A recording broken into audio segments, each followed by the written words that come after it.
What is the metaverse to you? I narrowed it down to about three sentences or so. The original one I wrote was like three paragraphs because IEEE and all that. You have to be very verbose for academia. It's got to be like, you know, 20 pages long and go into detail. I narrowed it down to crayons. I busted out the crayons and got it simplified for everybody and said, generally speaking, the metaverse is not a single place or location in the digital world. Essentially, it is the ecosystem by which AR, VR, and supporting technologies come together to create spatial computing platform.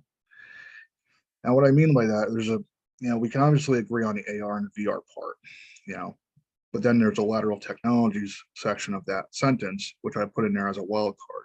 It's a tacit admission that there are so many use cases of spatial computing that we'll never be able to say them all. You'll never understand them all. It includes stuff like artificial intelligence and SLAM algorithms, computer vision and robotics and all this stuff. And because of that coming together to make these new ways of life, ways of communication, ways of creation.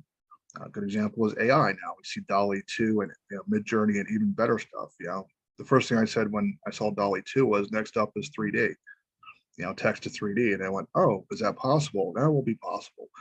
And a month later, somebody did it. And I went, there you go. I said, next up is text to video. And I went, oh, and I went, month later, there it was, text to video company. I said, next up. And like, what? I'm like, this is leading up to something I said, next up, eventually, you're gonna have that, text to, AI TV channel.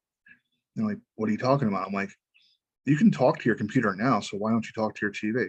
One day you're gonna look at your TV, it's gonna be a blank screen, it's gonna ask you, what do you want to watch? And you can literally tell it anything. You can say, I want, a cross between I Love Lucy and, I Love Lucy and the Fast and the Furious, and I'll go, okay.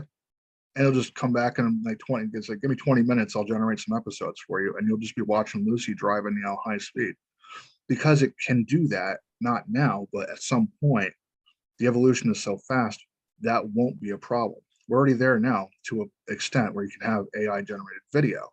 You have deep fakes that are so good that, America's Got Talent has got these people on there now that are, deep faking Simon Cowell singing and and Elvis Presley and all the judges, and it's almost flawless. You can tell a little bit, but it's pretty damn close. And I'm going, right. And that's like two papers to us in academia. That's about two papers down the line before it becomes indistinguishable.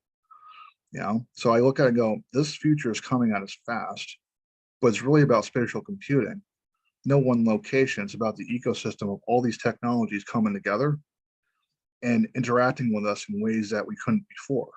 Whether you're talking to a robot or your computer or, driving in Tesla cars that drive themselves, all that stuff uses spatial computing. So this is what it really means when I say the metaverse. This is the modern version of it, something that Stevenson could never in his wildest dreams imagine happening. And he himself admitted it. He couldn't see that coming prior to the internet. Now that he sees it, the internet is here and it's evolved to what it is, the sky's the limit. And now we can say, if I say it's just spatial computing and it's an ecosystem of it, you start going down a rabbit hole in every direction forever. And it's fun to do, but you need to put a stop on it sometime and say, okay, let's go to bed tonight and get some sleep because we'll be here forever.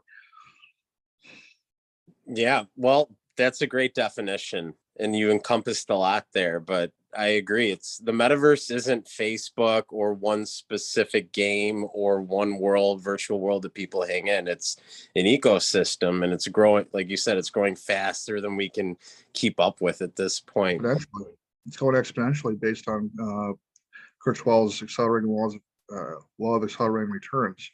We're at that bend in the hockey stick now where we're starting to see, up until this point, it's been going nice and slow, linear, and then it's going little by little up.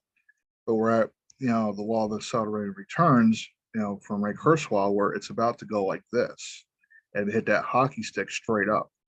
And we're noticing how fast it is. And I'm saying, everybody's betting on 5 or 6 years from now or 20 years from now. And I'm saying at the rate it's going, it'll be like a fraction of that at the rate of advancement. It's just going to go. It's going to explode everywhere.